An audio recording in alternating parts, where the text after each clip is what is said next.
Placements का scenario आ गया and बहुत सारी कंपनीज में ऐसे क्वेश्चंस होते हैं जो कि जावा के अंदर होते हैं एंड बहुत सारे बच्चों को जावा रिलेटेड प्लेसमेंट क्वेश्चंस चाहिए थे। तो यार इस वीडियो में मैं वही क्वेश्चंस के बारे में बात करूंगा। मैंने भी एक रिसेंटली एक कंपनी में इंटरव्यू दिया था जहाँ पे मुझे जावा के क्वेश्चंस पूछे गए थे, तो मैं वही क्वेश्चंस के बारे में आपको बताने वाला हूँ। और बहुत सारे क्वेश्चंस रहेंगे जो कि मेरे दोस्तों ने दिए थे एंड बहुत सारी कंपनीज से like companies like TCS, companies like big basket, उनसे क्वेश्चंस आए हुए हैं एंड वही क्वेश्चंस को क्यूरेट करके मैंने आज आपके लिए एक साइट बनाया हुआ है एंड वही क्वेश्चंस को हम आज डिस्कस करने वाले हैं। तो बिना कुछ देरी किए चलते हैं मेरी कंप्यूटर स्क्रीन पर और आज का वीडियो शुरू करते हैं। Audio Jungle.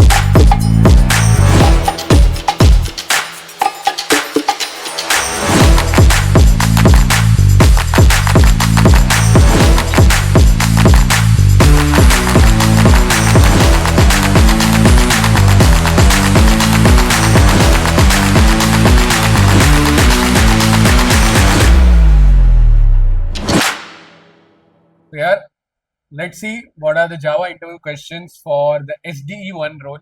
ये सारे SDE1 रोल के लिए ही है। सबसे पहले सबसे बेसिक क्वेश्चन याद आता है, what is JVM, JRE and JDK। ये तीन चीज आर लाइक जब जावा आप पढ़ते हो आपको ये तीन चीजों के बारे में पता होना चाहिए। JDK क्या है? JDK is a Java development kit which is a software development kit use to develop Java applications. उसके अंदर होता है JRE and development tool such as compilers and debuggers. अब JRE क्या होता है? JRE होता है Java run time environment. Basically यहाँ पे आपको सारी लाइब्रेरीज मिल जाती है where JVM and other components are also used to run applications written in Java. अब JVM क्या होता है? JVM होता है Java Virtual Machine which enables execution of Java bytecode। अब एक चीज याद रखना, लोग पढ़ते टाइम भी भूल जाते हैं कि JDK के अंदर JRE and J VM JRE के अंदर JVM होता है। यहाँ पे लिखा हुआ है JDK कंप्लीट हुआ, JDK के अंदर हुआ JRE, JRE के अंदर हुआ JVM और library files plus the dev tools. ठीक है। अब थोड़े बहुत यहाँ पे मैंने पॉइंट्स भी लिखे हुए हैं जो कि आपको याद रखना है ड्यूरिंग योर इंटरव्यू प्रोसेस कि Java does not include pointers as JVM automatically takes care of the memory allocation. यहाँ पे क्लासेस अगर इम्प्लीमेंट करना है लिस्ट इंटरफेस से तो यहाँ पे you can use link list, array list, vector and stack. ठीक है। अब basic definitions of what the DSA data structures are. सबसे पहले एरे। एरे क्या है? एक लीनियर डेटा स्ट्रक्चर है जहाँ पे आप एक साथ कंटिन्यूस मेमोरी एलोकेशन के अंदर एलिमेंट स्टोर कर सकते हो। In an array we can store only store the data of the same data type. दूसरा है लिंक लिस्ट। अब लिंक लिस्ट क्या है? Link list consist of a sequence of nodes where each node is pointing towards another node. एक ऐसा node जहाँ पे एक नोड दूसरे नोड पे पॉइंट कर रहा है। ठीक है। अब एक लिंक लिस्ट के अंदर क्या होता है? Consist of a node and a pointer. ठीक है। अब यहाँ पे कैसा है? दो लिंक लिस्ट बनाई है, हर एक लिंक लिस्ट के पास एक नोड और एक पॉइंटर रहेगा। अब ये वाला pointer one will directly point to the node of the next link list. मतलब यहाँ पे pointer one will point to the node of two. ठीक है। This is a basic definition of link list. Next is recursion. Recursion क्या है? मतलब जहाँ पे आपको एक ही फंक्शन को बार बार कॉल करना, where a function calls itself under a particular terminating condition. ठीक है। This is basic recursion. अब एक ऐसा क्वेश्चन है जो कि यार बहुत इंटरव्यू से पूछा गया था, बेसिक क्वेश्चन था बट बाद में समझा कि हाँ ये क्वेश्चन इंपॉर्टेंट है, ये क्वेश्चन बहुत ज्यादा इंपॉर्टेंट होता है। लोग पूछते हैं what is the difference between system dot out, system dot in and system dot ERR error. Simple definition है, दो पॉइंट्स आप याद रखो। सबसे पहले सिस्टम डॉट आउट क्या करता है? वो डेटा सेंड करता है। ठीक है, मतलब वो प्रिंट होता है। सिस्टम डॉट इन इनपुट लेता है। मतलब अगर हम जावा में देखते हैं तो हम लिखते हैं ना सिस्टम डॉट इन और फिर SC डॉट नेक्स्ट इंट करके, स्कैनर क्लास यूज करके। और जो सिस्टम डॉट ERR है वो क्या करेगा? वो भी डेटा सेंड करेगा। ठीक है, वो डेटा सेंड करेगा एज एन डेटा डिस्प्ले करेगा। नेक्स्ट है सिस्टम डॉट आउट में वो रिजल्ट भी सेंड कर देता है अगर कुछ उसको प्रोसेसिंग करना है। एंड सिस्टम डॉट एरर आपको एरर सेंड करेगा। ठीक है। अब एक बेसिक क्वेश्चन, एक basic definition, how to create a linked list and vector in Java. Simple है। आप जावा में हमेशा याद रखो हर चीज का यहाँ पे एक ऑब्जेक्ट बनता है।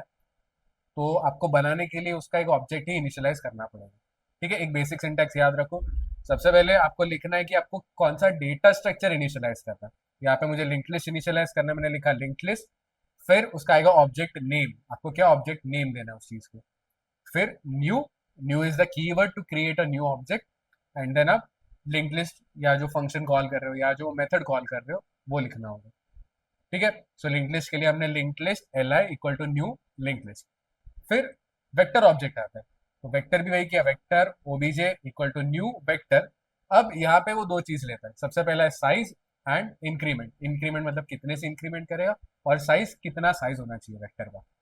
ठीक है, एक क्वेश्चन और एक था, find the highest number that exist in a list. एक लिस्ट के अंदर जो हाईएस्ट नंबर है वो एग्जिस्ट कैसे कर रहा है, क्या कर रहा है, आपको उसका आउटपुट देना है।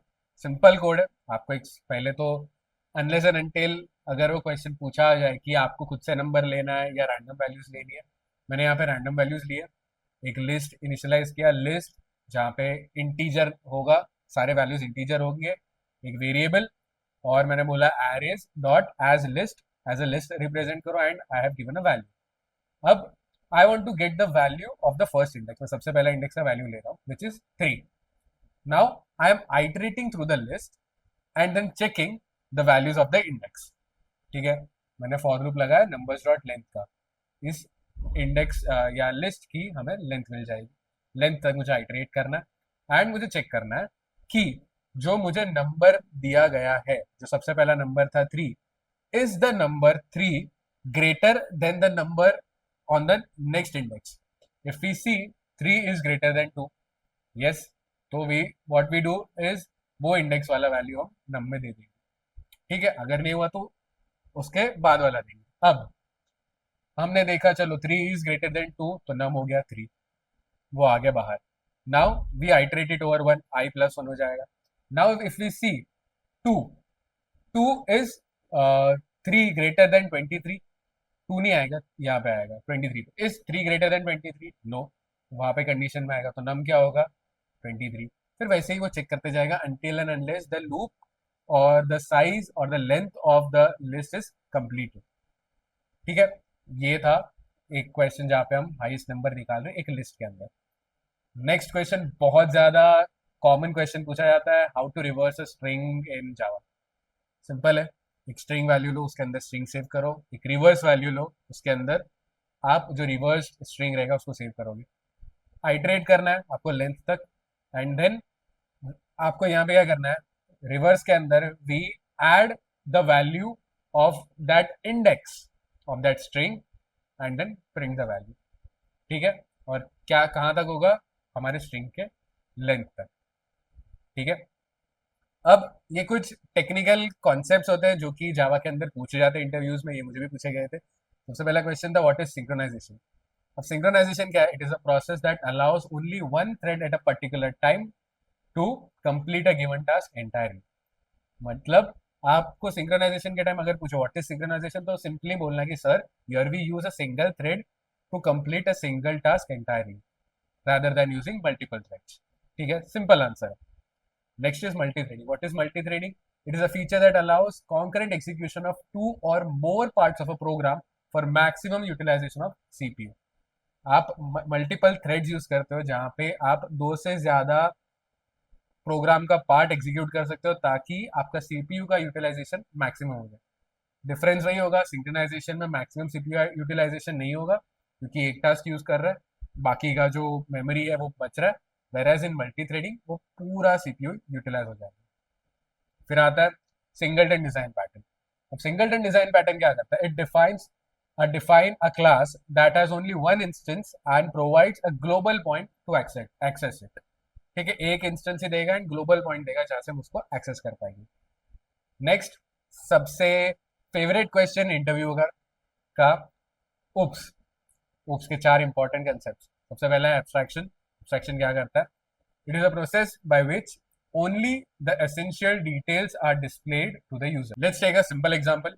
A car is viewed as a car rather than an individual components। It can be achieved by interfaces and abstract classes। Abstraction मतलब क्या कि हम यहाँ पे लिमिटेड चीजें ही यूजर को डिस्प्ले कर रहे हैं। ठीक है, और फॉर एग्जाम्पल अगर हम जैसे कार लिया कि अगर हम कार देख रहे हैं तो कार में भी only see the car, we don't see the engine, we don't see the compressor and all those things. ठीक है, तो this is called abstraction. Abstraction मतलब where the only essential details are displayed to the user. Next comes encapsulation. It is defined as wrapping up of a data in a single unit. For example, यहाँ पे हम देखें तो employ नाम का एक हमने क्लास बनाया जहाँ पे उसके अंदर we are taking the employee ID and the name of the employee and we are encapsulating it in a single class called employee.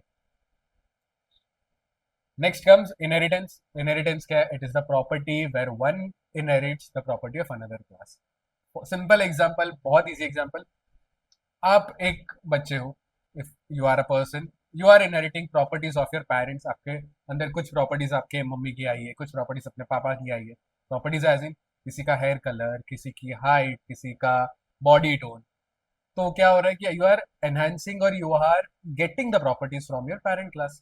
अब यहाँ पे भी वही है कि आपके पास एक क्लास है जहाँ पे मैंने वॉइड मेथड 1 और 2 लिखा है, मैंने क्लास बी बनाया जो कि ए क्लास के मेथड्स को ले रहा है, इनहेरिट कर रहा है। तो हम यहाँ पे मेथड 1 एंड 2 भी हम यहाँ पे यूज कर सकते हैं। ठीक है, नेक्स्ट कम्स पॉलीमॉर्फिज्म। पॉलीमॉर्फिज्म क्या? It is the ability where the entities have the same name but different functionality. It is of two types. सबसे पहला ओवरलोडिंग, जहाँ पे इस चीज को बोलते हैं कंपाइल टाइम पॉलीमॉर्फिज्म, जहाँ पे we have the same name but the different arguments. whereas overriding which is called runtime polymorphism, यहाँ पे क्या होता है? we have the same name and the same arguments. ठीक है, for example we have two functions जिनका नाम same है बट एक फंक्शन के अंदर हम 2 आर्ग्यूमेंट ले रहे हैं और एक फंक्शन के अंदर हम 4 आर्ग्यूमेंट ले रहे हैं। तो यहाँ पे वो हो जाएगा हमारा ओवरलोडिंग, क्योंकि आर्ग्यूमेंट्स डिफरेंट है। ओवरराइडिंग क्या होगा कि सेम फंक्शन है, वो एक ही बार दो बार कॉल किया जा रहा है but the arguments and the name of the functions both are the same. ठीक है, so this is all about the Java interview questions for the SDE1 role for 2024। If you want I will give you the PDF for it. PDF या इसका मैं link share कर दूंगा, जाइए इसमें से पढ़िए, प्रैक्टिस कीजिए एंड एक्सेल करिए आपके इंटरव्यू के अंदर। और कुछ ऐसे जावा या कोई भी दूसरे लैंग्वेज के इंटरव्यू क्वेश्चन चाहिए तो प्लीज़ कमेंट सेक्शन में लिख दीजिए, आप ही का कमेंट सेक्शन है। एंड कमेंट करते हो तो मुझे भी अच्छा लगता है कि यार आपने कमेंट किया, आपका टाइम डाल के। अगर आपका वीडियो अच्छा लगा तो लाइक करना, शेयर करना और चैनल को सब्सक्राइब करना मत भूलना। मिलते हैं अगले वीडियो में। Until then, bye bye.